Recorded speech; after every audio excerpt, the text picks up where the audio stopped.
안녕하십니까, 이진우입니다. 우리나라의 고민거리 중에 하나는 바로 가계부채입니다. 규모도 커서 걱정이지만 자영업자, 청년층, 고령자 같은 소득이 많지 않은 분들이 갖고 있는 빚이 많아서 부채의 질도 걱정스럽다, 이런 우려가 커지고 있는데요. 최근에 나온 금융당국의 자료를 봤더니 금융기관 3곳 이상에서 돈을 빌린 이른바 다중채무자가 우리나라에 450만 명을 넘고 있는 걸로 파악됐습니다. 이게 이 빚을 어떻게 해결해야 될지, 이게 결국은 개인의 문제를 넘어서 우리나라 경제 전체가 풀어야 할 큰 숙제일 수밖에 없을 것 같은데, 오늘 역시나 박정호 시간에는 우리나라 가계부채 어떻게 해결을 좀 해야 되는지, 다른 나라들은 이 문제를 어떻게 해결하고 있는지 등등 다양한 이야기를 좀 들어보겠습니다. 손에 잡히는 경제 플러스 광고 듣고 시작합니다. 세계 경제와 산업계의 다양한 현안을 깊이 있고 재미있게 공부하는 역시나 박정호 시간입니다. 오늘은 지난 시간에 이어서 우리나라 가계부채 해법에 대해서 좀 고민을 같이 해보죠. 명지대학교 박정호 특임 교수님 나오셨습니다. 어서 오세요. 예, 안녕하세요. 지난 시간에는 가계부채가 진짜 심각하다 네. 말씀을 주셔서, 제가 가계부채 심각하다는 얘기는 저는 20년째 듣고 있습니다. 예. 그랬더니 이번에는 진짜다. 네. 진짜 늑대가 온다. 네. 그렇게 말씀을 해주셨어요. 네. 그것도 뭐 실감도 나고 진짜 이제 큰일 날 것 같기는 한데, 해결책이 뭐냐? 네. 이게 참 고민거리예요. 맞습니다. 어떻게 하면 되죠?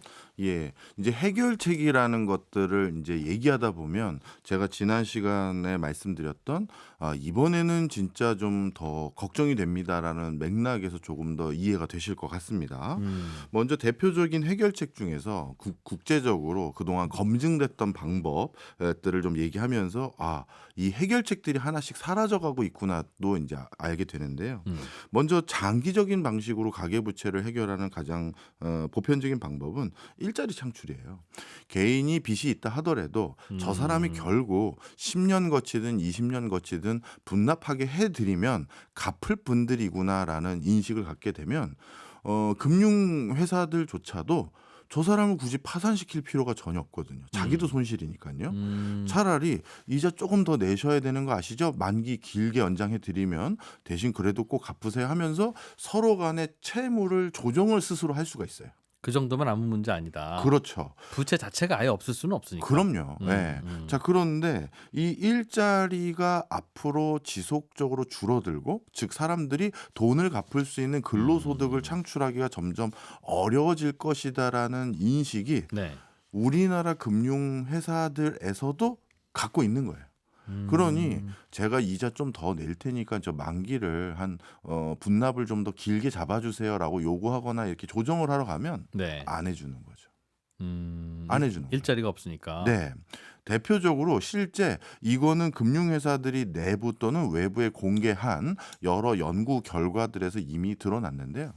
우리나라는 전 세계에서 로봇 밀도 지수라는 게 있어요. 그 산업군에서 얼마나 로봇을 활용하고 있는지를 보여주는 지수인데, 이 로봇 밀도 지수가 집계하면 항상 1등 아니면 2등이에요. 싱가포르 아니면 한국이 로봇 밀도 지수가 전 세계에서 제일 높습니다. 그 얘기 무슨 얘기냐면 자금 여력이 상당한 대기업하고 중견기업 같은 경우는 네. 지금 산업 현장에서 필요한 것들을 모두 시스테마이즈하는 거예요. 자동화. 그래서 실제 어떤 일들이 많이 생기냐면요. 우리나라 굴지의 그 중견기업들, 대기업들이 회사에 지금 재직하고 있는 분이 네. 자연 감소분이라고 하죠. 정년이나 이직으로 그만두면 예전에는 결혼이 생기니까 다시 뽑아야 되잖아요. 네. 근데 요즘 안 뽑아요. 어차피 로봇 자동화가 대체할 거니까. 네. 그래서 어떻게 하느냐. 더 정확히 말하면 이미 그 사람들을 대신해서 자동적으로 굴러가게 하는 시스템은 개발이 다 끝난 회사들도 많아요. 그런데 적용을 못하는 게, 우리나라는 그래도 고용 안전성이 높은 나라에 분류되거든요. 강제 해고는 어려우니까. 그렇죠. 내가 기계 생겼으니까 너 나가, 이건 못해요. 네. 그러다 보니 기다리자 해서 일정 숫자가 뭐 은퇴든 정년이든 이직이든 간에 그걸로 나가면, 그래서 어느 모듈 자체가 드디어 대부분 다 빠졌다라고 하면 이제 그때부터 거기 모듈은 이제 또 자동화하자. 그다음 내후년엔 또 이 모듈이 자동화 되겠네 하면서 서서히 그렇게 바꿔가는 거예요. 네. 그러다 보니까 먼 미래에 이 사람들이 또 돈을 계속 벌 수 있으니 가계부채 연장 좀 해주면서 지금 큰 문제 생기는 걸 막아보자라는 거에 금융회사들이 동의 안 해준다. 이게 하나 있고요. 그다음 두 번째는 연금 체제입니다. 대표적으로 우리나라 못지않게 가계부채가 높은 동네가 어디냐면 북유럽 국가들인데요. 네. 이 북유럽 국가들은 이 그 가계부채가 규모가 크다 하더라도, 그래서 원리금 부담이 크다 하더라도 이게 부실로 전개되지 않을 거라는 믿음들이 있는 이유가, 이 사람이 직접 근로소득을 많이 못 얻더라도 국가 자체가 네. 어떤 뭐랄까요, 뭐 인간의 존엄성을 유지하면서 생활하는 데 필요한 기본적인 인프라를 다 어느 정도 제공을 해주는 거죠. 그러다 보니까 잠깐 일을 해도 그것이 내가 먹고 입고 자고 치료하고 하는데 쓰는 게 아니라 상당 부분 그동안 밀린 대출금까지 일부 또 갚을게요, 이런 대로 이제 쓸 수가 있는 여지가 있는 네, 거거든요. 예. 그러다 보니 연금 체제 구축을 좀 공고히 하거나 이렇게 해서 가계부채 문제가 터졌을 때 완충작용을 할 수가 있는데, 뭐 우리나라는 이제 조만간 언제 송경제에서 또 해드리겠습니다만 연금 고갈이 이제 또 그러겠죠. 올해부터 큰 사회적인 이슈가 되다 보니 이런 접근 방법으로도 우리가 뭔가 가계부채 문제의 완충작용을 만들기도 쉽지가 않은 상황이죠. 우리나라 스타일이 상대적으로 각자 도생형이니까 네. 그러다 보니 충격 흡수할 것이 마땅치 않다. 맞습니다. 그다음 이제 나머지 두 개는 지금 상황에서는 이게 아예 사용하기 불가능한 건데요. 예. 세 번째는 부동산 가격 안정이라는 겁니다. 쉽게 얘기해서 가계부채가 국제적으로 왜 늘었지 봤더니 대부분의 국가들이 주택 구입이에요. 그렇죠. 예. 그러다 보니 이 주택 구입하는데 너무 많은 돈을 빌리고 또 이자율이 올라가거나 이런 것들로 인해서 큰 부담감이 있다 보니 이게 전반적으로 사회 금융 부실까지 이어지는 경우가 있어서 부동산 가격도 안정해주고, 그다음에 그 과정에서 부동산 가격 안정이라는 건 너무 과도한 대출을 아예 안 일어나게 해주는 게 하나 있고, 그다음 두 번째는 이 부동산을 구매하는 대출 자체에 대해서 뭐랄까요, 변동금리 같은 것들이 아니라 고정금리를 해준다든가 뭐 이런 형태로 조정을 해주면서 그래도 외적 충격에서 벗어날 수 있게끔 해주는 건데, 자 이게 이제 우리나라는 지금 어떤 상황이냐 하면 어쩔 수 없이 지금 고금리 기조가 당분간 계속될 수밖에 없거든요. 올해도 남은 금통위 회의 두 번 다 금리를 한 단계 이상씩 다 올라갈 것 같고요. 네. 내년에도 사실 요즘 분위기 보면 어떻게 될지 몰라요. 그러면 지금 금리를 지금도 연달아 5번 정도 가까이 계속 올렸고 네. 앞으로도 두세 차례 이상 또 계속 올릴 것 같은데, 그러면 결국 그렇게 올린 금리를 물가 잡혔으니까 그 다음 달부터 바로 연달아 7차례 연달아 또 낮춰가지고 정상적인 예전에 우리가 저금리라고 했던 그걸로 하느냐? 아니에요. 금리를 예전에 우리가 누렸던 그 금리 수준으로 낮추는 데는 아마 2년 이상 걸릴 겁니다. 예. 이 올리는 것도 물가 확 잡아야 되니까 올리지만 네. 낮추는 것도 물가라는 게 약간 산불 같은 거라서 꺼진 줄 알면 또 올라가거든요. 그러다 보면 이게 3, 4년 가까이 이제 적어도 그 금리 수준이 좀 부담감 있는 수준이 되는데, 그래서 이런 과정에서 많은 분들이 정말 그 낭패를 보지 않게 하기 위해서 이 부동산 가격을 조정하는, 그러니까 금리를 조정한다, 아니 금리를 덜 올린다. 지금 기준에서는 이것도 쉽지가 않죠. 그 다음에 물가 안정이에요. 예. 근데 지금 물가 안정이라는 물가가 것도 안정되면 가계부채가 좀 괜찮아요? 그 괜찮은 말씀이에요? 거죠. 왜냐하면 내 가처분 소득이 그만큼 여유가 생기잖아요. 아, 남는 돈으로 이자 갚으면 되니까. 그렇죠. 실제 먹을 거 사고 공과금 냈더니 세상에 이자 갚을 것도 없어. 이렇게 되면 부담이 되는 거잖아요. 그런데 그 물가도 싸졌고 그다음에 전기료 수도료도 안정되고, 그래서 저는 이제 좀 갚을 더 추가로 더 갚았어 이럴 수도 있는 건데, 그게 안 되니까 그래서 물가 안정시키자 이런 방법인데, 자 그러면 한번 쭉 읊어볼까요? 물가 안정 지금 쉽지 않고, 부동산 가격이나 부동산 가계대출 그 부담금을 낮춰주는 거 쉽지 않고, 연금은 또 고갈이 더 우려되는 상황이 됐고, 네. 일자리 창출도 지금 이런 기조 속에 있고, 그러니 중장기적으로 우리가 대책으로 좀 안정감 있게 할 수 있는 것들이 대부분 지금 워킹하지 않는 상태예요. 그것도 구조적으로. 네. 근본적인 치료는 하기 어렵다. 네. 그리고 곧 이 높은 이자율 상황에서 사람들의 소득 일자리도 불안하면 못 갚겠습니다 하는 사람들 나타나기 시작하면 이제 큰 문제라는 거죠. 맞습니다. 자, 어, 그러면 장기적인 것도 지금 이제 문제가 되는데 단기적인 걸 한번 말씀드려 볼게요. 전 세계적으로 가계부채 문제를 해결하기 위해서 단기적으로는 어떤 접근들을 했냐 하면 첫 번째는 채무 자체를 구조조정해 주는 건데요. 쉽게 말하면 채무를 일부 감면해 주거나 음, 금리를 인하해 주거나 네, 상환 기한을 연기해 주는 방법인데 이게 이제 두 가지 방식이 있어요. 금융기관에게 자율적으로 니네가 좀 그렇게 해봐라 라는 형태로 스스로 조정하게 하는 방법이 있고 네, 정부가 좀 지원을 해줄 테니 조금 적극적으로 이 가이드라인에 따라달라 이런 두 가지 방식이 있습니다. 사실 정부가 슬쩍 갚아주는다는 얘기네요. 맞습니다. 음, 자, 그러면 이제 정부가 갚아주는 거야. 뭐 사실 뭐 최악의 경우 그런 길로 갈 수밖에 없는데 금융회사들하고 자율적인 조정을 좀 하는 것들에 대해서는 현재 어떤 고민들이 좀 많으냐면요. 이 도덕적 해이를 참 많이들 얘기하세요. 요거를 조정하는 거에 대해서 반대하시는 분들이. 나도 힘들었는데 나는 갚았어. 난 다 갚았어. 어떻게든. 그러니까 예. 사실은 빚 갚으면서 마음 편한 분, 몸 안 힘든 분이 없으니까 그렇죠. 왜 나만 힘들어야 되니라는 생각들을 예. 다른 분은 얼마나 힘들지는 나는 못 겪으니까 예. 그런 생각 들죠. 저도 진짜 그분들 마음 100% 이해하죠. 제가 알았던 분들도 실제 회사 끝나고 빚이 뭐 형 빚이든 자기 빚이든 뭐 가족 빚을 갚기 위해서 네, 제 투잡 쓰리잡 하시는 분들 뭔지 아실 거예요. 네. 뭐 대리운전도 했다가 예. 뭐도 했다가 주말엔 또 뭐도 하고 얼마나 힘드셨겠어요.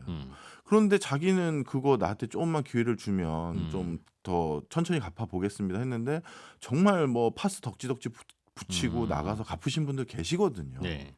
자, 그러니까 그분들이 보기에는 이게 참 땅을 칠 일이죠. 자, 그런데 또 어떤 측면이 또 근본적으로 있냐면요. 외국을 한번 말씀드려 볼게요. 대표적으로 부동산 취득해서 자기 땅 투기나 재산 증식하려고 하는 사람 빚을 왜 탕감해주고 그걸 채무 구조조정을 왜 해주냐 이것도 있는데 요건 일단 차지하더라도 생계형 채무 네. 나 저 뭐 치킨점 차리려다가 아니면 스타트업 하려고 빚을 좀 얻었는데 완전히 망했어요.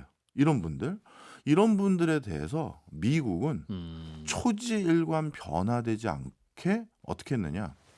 그분이 그 빚을 형성하는 게 정상적인 경영 활동을 수행하는 것으로 인해서 빚이 적고 그걸 못 갚은 거라면 예. 대부분 탕감해줘요. 그리고 다시 바로 시작할 수 있는 기회를 줘요. 금융회사가 탕감해줘요? 아니면 미국 정부가 대신 갚아줘요? 그러니까 이게 금융회사도 그거를 탕감해 줬을 때 일부 자신들이 그 뭔가 이 회수를 할 수 있는 루트가 정부 사이드에서도 이제 제도적으로 좀 있긴 있죠. 사실 우리나라도 있긴 있어요. 근데 우리나라는 안 하는 거예요. 네. 신용 회복 이런 게 다 이제 그런 것들이죠. 맞습니다. 예. 자, 그래서 좀 설명을 드리면 이걸 왜 하느냐라고 했었을 때 국가 입장에서는 미국 정부의 그 논조는 뭐냐면요. 아까 처음에 말씀드렸던 거 있잖아요. 가계부채 문제를 근본적으로 장기적으로 해결하는 방법은 일자리가 생기고 뭐 이런 얘기 했죠. 경제가 잘 돌아가야 된다. 맞아요. 경제가 잘 돌아간다는 건 사람들이 선망에 맞이하는 뭐 우리로 따지면 무슨 S 그룹, H 그룹, L 그룹 이런 명망 있는 회사들 그런 게 많이 생기면 많이 생기는데 그런 회사들 어떻게 생기느냐? 그런 회사들도 다 스타트업으로 시작한 거잖아요. 그래서 그런 회사들이 또 계속 많이 생기도록 적극적인 경제 활동을 한 사람들이 정말 도덕적으로 문제없이 경제 활동을 하다가 빚을 졌습니다라고 하면 다시 해봐. 우리가 다 탕감해 줄게. 이렇게 한다는 거예요. 그럼 그게 진짜 효과가 있나요?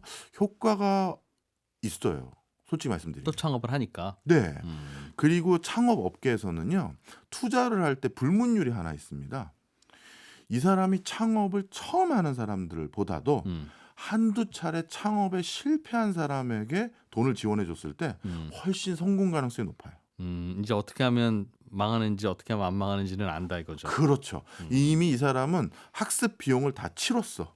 그러니까 내 돈으로 학습하는 게 아니라 이미 다른 사람 투자 자금으로 학습 다 한 거니까 네. 내 돈은 이제 안 까먹겠지 해서 정말 투자할 때 가점을 주는 게 저는 창업 실패자입니다라고 했었을 때 가점을 줘요.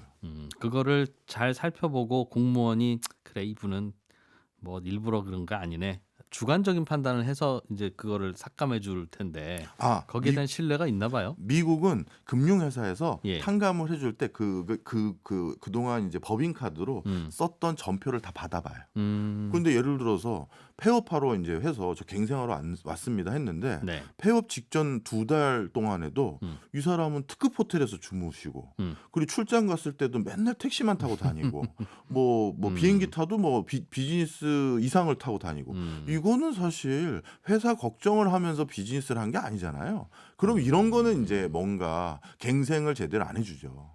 그런데 딱 봐도 어떻게든 한 푼 두 푼 아끼면서 해보려고 했던 흔적이 있다.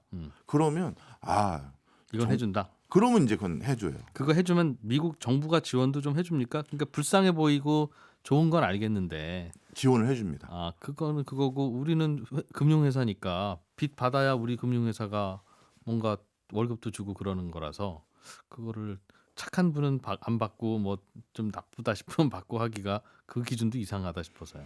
그 미국에서 그런 기준에 부합하는 부실 채권이 왔었을 때는 수용을 해줘요. 정부에서. 정부가. 네. 그래서 그 미국은 어떤 경우들이 생기냐면 대표적으로 제가 자주 드는 예인데 도널드 트럼프 대통령 이분은 창업해서 한 4번인가 3번 개인 파산을 했거든요. 망했다면서요? 네. 예. 그럼 만약에 그 3-4번 개인 파산을 했던 트럼프 대통령에게 그 빚 다 갚으라고 그랬으면 지금 그 대통령은커녕 지금의 그 갑부 트럼프 대통령은 없는 거죠. 그런 탕감이 있었다. 그럼요. 탕감이 있는데 탕감이라는 건 은행이 안 받고 터는 게 아니라 정부가 그 돈 대신 갚아주는 거라면 결국은 그렇게 해서 가계부채나 부채가 개인의 부채가 해결된다면 가계부채가 정부 부채로 바뀌는 거네요. 사라지는 게 그런데 아니라. 정부에서 주판을 튕겼는데 예. 가만히 보니까 정말 이렇게 견실하게 경제 활동했던 사람의 그 빚을 탕감해 주면 오히려 이 사람들이 트럼프 대통령처럼 뭔가 회사를 언젠간 또 크게 차려서 다른 사람들의 일자리를 창출해서 국가 전체적으로는 가계부채 문제의 총량을 그렇겠죠. 완충해주거나 줄여주는데도 기여를 한다라고 생각을 하는 거예요. 그러니까 거긴 그런 선순환을 그리는 거죠. 네. 대표적으로 중국도 이거와 유사한 트랙을 가요. 마윈 같은 경우는 이분은 더해요. 7번인가 9번 파산을 했어요. 그런데도 다 또 기회를 준 거예요. 딱 봐도 정상적으로 경영 활동을 했거든요. 자, 그런데 여기서 하나를 더 나가야 됩니다. 뭘 더 나가야 되느냐? 그러면 영세 소상공인들 어렵게 그냥 경영하다가 힘들어지신 분들 탕감해 주자. 뭐 그건 나도 힘들게 빚 다 갚았긴 했지만 그 정도는 나도 뭐 익스큐즈 하겠다. 나도 이해하겠다. 이러실 수 있는 분들 계실 거예요. 그런데 여기서부터 약간 고민이 되는 물음표가 되는 게 트럼프 대통령의 업종은 아주 쉽게 말하면 땅 투기죠. 부동산 임대. 부동산 임대업이에요. 네. 이거는 우리가 전통적으로 불로소득이라고 부르는 것들이잖아요. 그리고 누군가가 만약에 그렇게 빚을 탕감받으러 왔는데 그동안 무슨 사업 하셨는데요? 저 주식 투자하는 어떤 이런 투자 관련한 회사 차렸습니다. 그럼 이것도 탕감을 해줘야 되나? 조금 분위기를 달라서 주식 투자까지도 뭐 그래도 금융시장에서 기여한 부분이 있을 수 있으니 네. 탕감해 주시죠. 그럼 코인은 안 되는 건가? 이제 여기서 계속 한 발짝 더 나가면 이제 슬슬 고민이 되는 거예요. 그렇겠죠. 그러다 보니까 우리 사회에서는 방금 첫 번째 얘기 드렸던 자발적으로 금융회사가 그 채무 구조 조정에 나서서 그런 사람들을 구휼해 주자라고 했었을 때 살짝 여기까지만 저희가 해드릴게요라고 스스로 얘기를 못하는 이유가 네. 그거까지 해줬더니 그 다음 사람 와서 나도 해줘. 그랬더니 그 다음 사람 와서 저는 주식은 아니고 코인인데 저도 그럼 해줘야죠. 이렇게 오고 하면 감당이 안 되는 거죠. 그래서 못한다. 그래서 못해요. 그 결국은 미국과 우리나라는 여론의 흐름이 다르다는 거네요. 기본적으로 달라요, 좀. 네. 가계부채 문제를 해결할 수 있는 하기 쉬운 여론이 있고 네. 그게 잘 안 되는 여론이 있는데 그래서 우리는 이따가 또 후자 쪽이다. 예, 구체적으로 한번 또 음. 말씀드릴 텐데 우리나라는 트럼프 대통령 같은 비즈니스를 하는 사람들은 네. 땅 투기, 불로소득 뭐 이렇게 딱 그 뭐랄까 하죠? 더 씌우는데 음. 미국은 그냥 그 사람의 업종은 그거야. 이 끝이거든요. 예. 그러다 보니까 이런 좀 계속 고민들이 생깁니다. 다른 나라가 가계부채를 어떻게 극복하고 있는지 계속 이어서 2부에서 이어서 들어보겠습니다. 2부로 돌아오죠. 네, 우리나라뿐만 아니라 전 세계 주요 국가들은 대체로 다 부채 문제, 특히 가계부채 문제를 함께 고민하고 있어서 다른 나라들은 어떻게 풀어가고 있는지를 좀 살펴보면 우리나라의 심각한 문제 중에 하나인 가계부채 문제 해법이 좀 보이지 않을까 싶어서 명지대학교 박정호 특임 교수와 함께 이야기 이어가고 있습니다. 미국은 웬만하면 특별한 문제가 없으면 자꾸 재생시켜주고 뭐 탕감해주고 하면서 계속 다시 일하도록 만드는 게 네. 결국은 일자리 많이 만들고 돈을 벌어야 이제 갚는 거니까 예. 그러니까 쓰러져 있지 말고 빨리 일어나서 예. 일해라는 뜻으로 그렇게 살려준다는 말씀 해주셨어요. 네. 우리나라는 그렇게 하다 보면 평등의 문제, 불공평의 문제가 자꾸 불거지는 바람에 쉽지는 않다. 예. 다른 나라는 또 어떤 사례들이 있습니까? 예, 뭐 오늘 이제 영국, 아이슬란드 몇 개를 이제 해드리려고 하는데, 네. 그 이제 미국 하나만 더 말씀드릴 예. 게 있어가지고요. 그 우리나라는 이제 창업에 실패했다 그러면 사업 실패자라고 이게 낙인을 찍어버려요. 근데 미국은 아까도 우리 일부에서 잠깐 말씀드렸듯이 창업해서 가장 성공할 가능성이 높은 사람은 전에 사업을 실패한 사람들이에요. 그런 인식이 100% 확실히 있어요. 실리콘밸리에서도 제일 먼저 물어보는 게 전에 어떤 사업 하셨어요? 아, 저 어떤 거 하다가 말아먹었고요. 어떤 거 하다 말아먹어서 이번이 세 번째입니다. 그러면 이야, 와, 마음에 놓이는 거죠. 네, 마음이 놓이는 거예요. 그런데 거기 이게 하나 있고 그다음 두 번째는 뭐냐면 이제 아까 말씀드렸던 이제 어느 업종까지 우리가 갱생해 줘야 되느냐. 만약에 미국에서 지금 누군가가 제가 코인 관련해서 코인을 담보로 하는 대부 돈 빌려주는 이런 회사를 창업했었는데 요즘 코인 시장이 너무 안 좋아서 저 망했어요. 저도 개인 부채 탕감 좀 해주세요 하면 무슨 코인을 그런 거 없이 정상적인 경영 활동 해주면 거긴 무조건 탕감해 주거든요. 근데 우리는 안 그런 이유가 뭘까를 고민을 해봤습니다. 네. 근데 이게 가만히 보니까 우리나라는 너무 단기간에 고도 성장을 한 거예요. 그래서 1950년대부터 70년대만 하더라도요. 우리는 불로소득이라는 걸 국가 차원에서 또는 기업 차원에서 누릴 수가 없었어요. 사람밖에 없다 보니 처음에 했던 거는 노동집약적인 산업이고 해외 건설 현장 가서 땀 흘리면서 일해오고 이런 걸로 외화를 벌었던 시절이 있었었죠. 그러다가 그렇게 벌어놓은 걸 가지고 야, 이제 우리도 조금 돈이 생겼으니 우리 자체 브랜드도 좀 구축해보고 우리 자체 기술도 한번 그 R&D 해보자. 이런 기간이 그때 생겼었고요. 그리고 그런 시도들을 수행했던 기업들 중에서 일부 기업들은 정말 세계적인 뭐랄까요 경쟁력을 갖춘 브랜드를 갖췄고 제품들을 막 만들어내기 시작했어요. 그러고 났더니 이제 진짜 회사가 사내 유보금도 쌓일 만큼 돈이 많아졌단 말이에요. 그랬더니만 이제 이들 기업들은 어떻게 했냐면 예전에 미국계 기업, 일본계 기업 아니면 유럽계 기업들이 한국에 했던 것과 똑같은 일을 우리가 하기 시작했어요. 뭐냐? 우리 브랜드를 쓸 수 있게 해줄 테니 네. 니네가 그럼 제품 개발을 해봐봐. 그래? 이거 괜찮은데? 그러면 우리가 앞으로 품질 관리는 엄격하게 할 테니 브랜드는 써. 근데 네가 만들고 네가 파는 거야. 우리는 무조건 매출 개런티는 얼마 받고 브랜드 사용료를 얼마 받고 추가로 더 팔면 우리한테 얼마까지 이득 더 줘야 돼.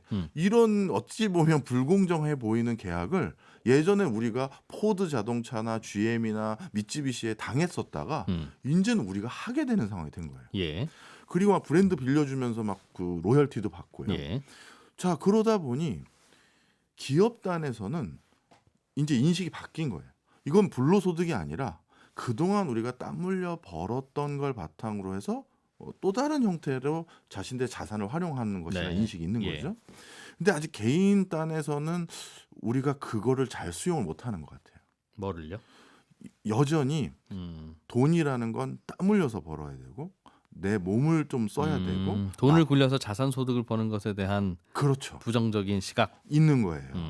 그런데 우리나라 이제 국민들도 서서히 인제 자산 소득들을 인제 누리고 있는 상황이 됐거든요. 네. 돈이 좀 많으신 분들은 부동산 임대 수익들이 생기실 거고 음. 좀 뭐 저희 같은 일반적인 사람들 이자 소득, 같은 배당 경우 소득 있겠죠. 그렇죠. 예. 주식 투자해서 뭐 매매 음. 차익도 있고 예. 이제 그런 게 사실 똑같은 거거든요. 그래서 고 과도기에 있는 것 같아요.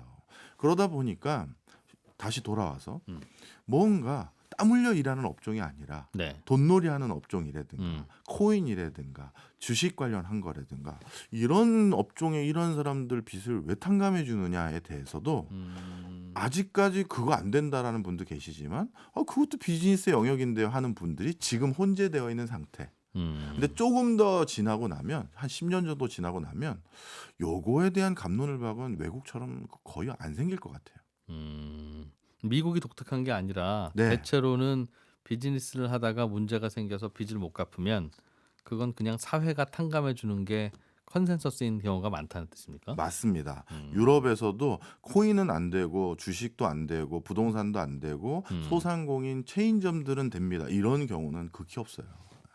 업종을 굳이 가리지는 않는다. 예. 그래서 왜냐하면 음. 이런 자본소득을 누려봤던 나라들도 음.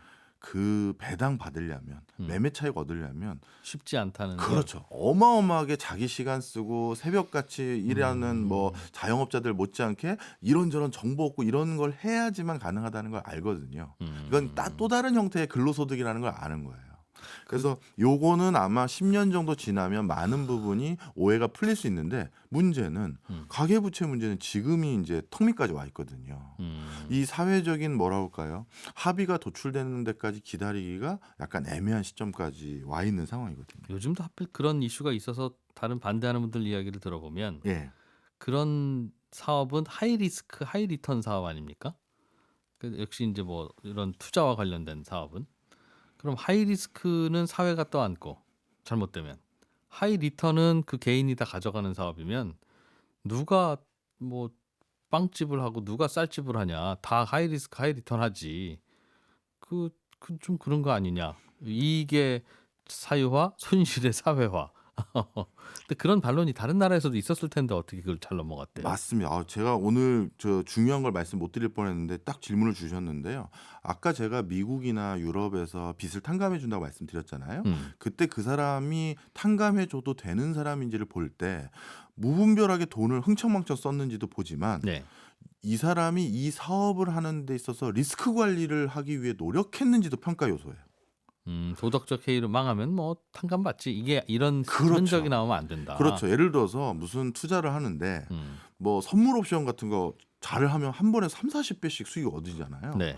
근데 손실 나면 또 30-40배씩 손실이 나고요. 예. 근데 손실 날 때는 뭐 국가가 갚아줄 텐데 뭐 이렇게 하면서 막 그거를 뭐 아무 안전장치 없이 막 투자를 했다든가 그러면 이거는 당신이 돈 벌면 당신 거고 손실 나면 사회에 떠나는 구조를 악용하셨네요가 되잖아요. 그러니까 그런 거는 절대 탕감 사유가 될 수가 없어요. 많은 경우가 거기서 걸러지겠군요. 그럼요. 그래서 그런 제도적인 것들로 인해서 충분히 다 보완이 될 수 있기 때문에 네. 누구나 마음 편하게 사회에서 나 또 다른 네이버 만들어 볼래, 또 다른 카카오 만들어 볼래라고 하면서 적극적인 경제 활동을 유지하는 걸로 인해서 가계부채 문제를 해결하려고 노력을 하고요. 그 다음에 단기간에 사회에서 일정 수준 이상 가계부채 문제가 심각해졌다라고 판단이 들게 되면 어떻게 하느냐? 요 두 가지 무기가 지금 사라져 버렸어요. 지금 말씀드릴 첫 번째 경기 부양에 나섭니다. 음흠. 그러니까 공공일자리 제공해주고 예. 정부가 5년 뒤에 하기로 했던 다리 놓고 도로 놓고 할 사업들 미리 막 그 발주해서 어떻게든 근로소득을 만들 수 있는 여지를 국가에서 해주는 것들로 이렇게 가계부채 문제를 일부 해결을 하는데요. 이런 걸 재정정책을 통한 가계부채 해결이라고 하는데 지금은 국가에서 긴축하고 있지 않습니까? 예. 물가 잡겠다고. 그러니까 이 무기 하나는 지금 2, 당장은 3년 못 쓴다. 당장 못 쓰는 거죠. 그다음 또 한 가지가 금융 정책으로 가계부채 문제를 해결하는 건데요. 금리 부담 완화해 주는 거는 기준금리부터 낮춰야 되는 거잖아요. 그것도 쓰기 어렵네요. 지금 이것도 쓰기가 어려운 거예요. 자, 그러면 결국 지금 단기적으로 우리가 쓸 수 있는 여러 무기들 중에서도 상당히 파워풀한 정부의 어떤 노력들은 아예 할 수가 없는 상황이 돼버린 거죠. 물론 가계부채 총량은 계속 늘고 있고 특히 우리나라의 뭐 소득이나 GDP 대비 가계부채도 빠르게 늘어서 역대 최고까지 갔으니까 이건 마치 풍선을 불다 역대 최고의 부피가 되면 이건 언제 터질지 모르는 거잖아요. 그런 상황인 건 알겠는데 아직은 안 터졌지 않습니까? 네. 그러면 이건 어느 날 갑자기 뻥 터지는 겁니까? 아니면 어떤 현상이 나타나요? 걱정하는 우리 가계부채가 많다는 것도 알겠고 네. 그것 때문에 걱정도 알겠는데 그러면서도 20년, 30년 계속 이 나라 발전해 왔는데 그럼 과거에 없었던 어떤 일이 벌어진다는 거냐?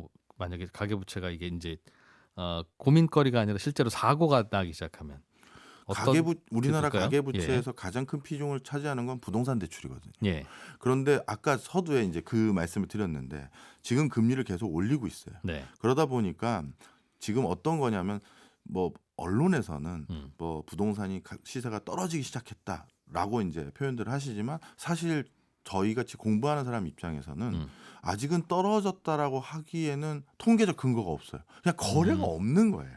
호가만 움직이는 거니까. 네, 그리고 예. 어쩌다가 매매가 일어난 건 정말 급한 사람들이 급매물 던지는 거거든요. 네, 그러다 보니까 아직은 이게 떨어졌다는 시그널은 아닌데 자 그런데 좀 전에 말씀드렸던 것처럼 금리는 앞으로 더 오를 거죠. 더 오를 거고 그리고 금리가 떨어지는 데는 상당한 시간적인 소요가 있을 거예요. 그러면 지난 몇 년 동안 뭐 흔히 그 영끌이라는 것도 도대체 빚을 얼마나 얻어야 영끌이라고 하는지 그런 개념은 없지만 하여튼 무리하게 좀 뭔가 차입을 얻으신 분도 계시고요. 그다음에 코로나19 때문에 지방 소멸의 속도가 더 빨라졌어요. 네, 지방에서 경제적 기회가 없는 사람들이 서울 수도권 지역으로 다 유입이 더 됐거든요. 그럼 어떻게 되느냐? 이 부동산으로 돈이 묶여버리기 시작하면서 여기에서 가계부채 문제가 좀 크게 터질 가능성이 있어요. 빚을 못 갚고 이자를 못 갚기 시작해요. 뭐 이자를 못 갚는 거죠. 예를 들어서 저 주택담보대출 받은 거 이자 못 갚으면 원래 이걸 싸게 매도를 해야 되거나 네. 아니면 전세 자금으로 해서라든 아니면 뭐 이걸 해야 되는데 음. 이 매매가 없고 그다음에 이렇게 해서 몇 년 지나고 났더니 뭐 이게 뭔가 추가로 다시 대출을 받으려고 해봤더니만 그 담보력이라는 게 있잖아요.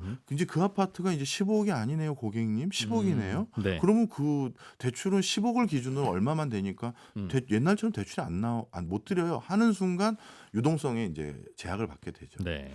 그리고 특히 지방의 부동산을 소유하시는 분들 중에서 일부 사람들 같은 경우는 아예 이제 지방 소멸과 맞물리다 보니까 이제 팔고 싶어도 팔 수가 없는 지역도 생길 거예요. 그럼 자기 전 재산의 한 70%가 묶여 버리는 거죠. 네. 이자는 못 내고 네. 해결은 안 되고. 해결은 안 되고 돈을 구할 수 있는 내 전 재산의 70%는 묶여서 뭐 저러지도 못하고. 그럼 경매로 계속 넘어가기 시작하겠네요. 네. 그래서 지금도 경매가 계속 유찰되는 것들이 너무 많아지고 있는데 뭐 유찰돼서 뭐 한 반값 받았다, 뭐 3분의 1 받았다, 그걸로는 빚을 더 못 갚죠. 네.